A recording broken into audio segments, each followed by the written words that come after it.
Tutorial and সাজেশানে তোমাদের সকলকে স্বাগত। আজকের ভিডিওতে আমি মধ্যশিক্ষা পর্ষদের ভূগোল বইয়ের প্রথম অধ্যায়ের আকাশ ভরা সূর্য তারা থেকে বেশ কিছু গুরুত্বপূর্ণ প্রশ্ন আমি এখানে আজকে আলোচনা করব। যে কোশ্চেনগুলো আমি বইয়ের থেকে পুরো লাইন বাই লাইন খুঁটিয়ে তুলেছি, এবং কি তোমরা যদি এই কোশ্চেন কটা ফলো করো না, তাহলে দেখবে তোমাদের আর কোনো সহায়িকা বলো বা কোনো নোটবুক বলো, যে কোনো কিছু ফলো করতে হবে না। কারণ আমার এইখানে যে কটা কোশ্চেন আছে এই চ্যাপ্টার বেসিসে, আগের দিন আমি কিছু দিয়েছি, আজকেও কিছু আপলোড করছি। এই কটা কোশ্চেন যদি তোমরা ফলো করো, তাহলে দেখবে তোমাদের এই চ্যাপ্টারে আর কোনো অসুবিধাই থাকবে না।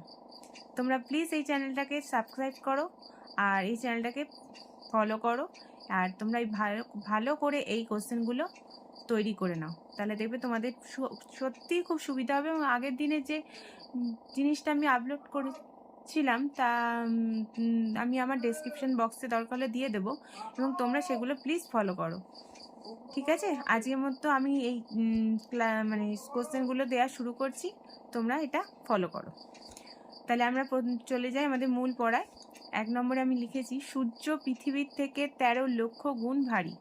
সূর্য পৃথিবীর থেকে 13 লক্ষ গুণ ভারী। পৃথিবীর উপগ্রহের নাম চাঁদ। পৃথিবীর উপগ্রহের নাম চাঁদ।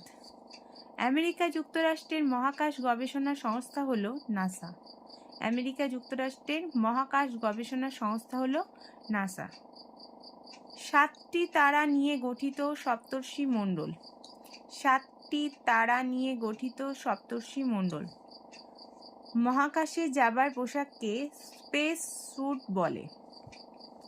মহাকাশে যাবার পোশাককে স্পেস স্যুট বলে।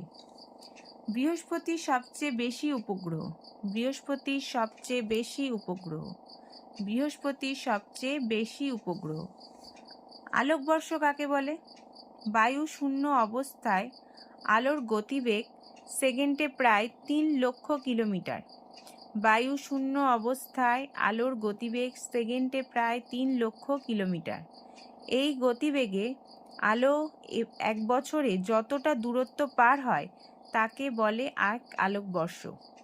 বায়ু শূন্য অবস্থায় আলোর গতিবেগ সেকেন্ডে প্রায় 3 লক্ষ কিলোমিটার। এই গতিবেগে আলো 1 বছরে যতটা দূরত্ব পার হয় তাকেই বলে 1 আলোকবর্ষ। নীহারিকা কি? মহাবিশ্ব সৃষ্টির সময় যে ধূলিকণা ও গ্যাসের যে মহাজাগতিক মেঘ তৈরি হয় তাকে নীহারিকা বলে। মহাবিশ্ব সৃষ্টির সময় যে ধূলিকণা ও গ্যাসের মহাজাগতিক মেঘ তৈরি হয় তাকে নীহারিকা বলে।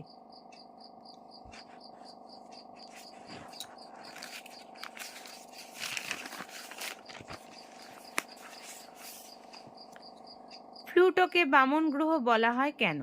প্লুটোকে বামন গ্রহ বলা হয় কেন? প্লুটোকে একসময় সৌরজগতের 9ম গ্রহ বলা হয়, কিন্তু 2006 সালে জ্যোতির্বিজ্ঞানীরা প্লুটোকে বামন গ্রহ বলেছেন, কারণ নিজের কক্ষপথে কোনো মহাজাগতিক বস্তু এলে বামন গ্রহরা তা সরিয়ে দিতে পারে না। এছাড়া প্লুটো চাঁদের থেকে আকারে ছোট, তাই প্লুটোকে বামন গ্রহ বলা হয়। আবারও বলছি বন্ধুরা, প্লুটোকে বামন গ্রহ বলা হয় কেন? প্লুটোকে একসময় সৌরজগতের 9ম গ্রহ বলা হয়, কিন্তু 2006 সালে জ্যোতির্বিজ্ঞানীরা প্লুটোকে বামন গ্রহ বলেছেন, কারণ নিজের কক্ষপথে কোনো মহাজাগতিক বস্তু এলে বামন গ্রহরা তা সরিয়ে দিতে পারে না। এছাড়া প্লুটো চাঁদের থেকে আকারে ছোট। নেক্সট কোশ্চেন, চন্দ্রকলা কাকে বলে? এক পূর্ণিমা থেকে অমাবস্যা এবং অমাবস্যা থেকে পূর্ণিমা পর্যন্ত চাঁদের বাড়া কমাকে বলে চন্দ্রকলা। এক পূর্ণিমা থেকে অমাবস্যা এবং অমাবস্যা থেকে পূর্ণিমা পর্যন্ত চাঁদের বাড়া কমাকে বলে চন্দ্রকলা। চান্দ্রমাস কাকে বলে? এক পূর্ণিমা থেকে আর এক পূর্ণিমা পর্যন্ত সময়কে বলে এক চান্দ্রমাস। এক পূর্ণিমা থেকে আর এক পূর্ণিমা পর্যন্ত সময়কে বলে এক চান্দ্রমাস। কিউরিওসিটি কি? কিউরিওসিটি কি? কিউরিওসিটি হলো মঙ্গল গ্রহে পাঠানো আধুনিক গাড়ি। কিউরিওসিটি হলো মঙ্গল গ্রহে পাঠানো আধুনিক গাড়ি। 2012 সালে এই যন্ত্রটি মঙ্গলে অবতরণ করে। মঙ্গলের মাটি, জল, আবহাওয়া গবেষণায় করা ছিল এর উদ্দেশ্য। কিউরিওসিটি কি? কিউরিওসিটি হলো মঙ্গল গ্রহে পাঠানো আধুনিক গাড়ি। 2012 সালে এই যন্ত্রটি মঙ্গলে অবতরণ করে। মঙ্গলের মাটি, জল, আবহাওয়া গবেষণা করাই ছিল এর উদ্দেশ্য।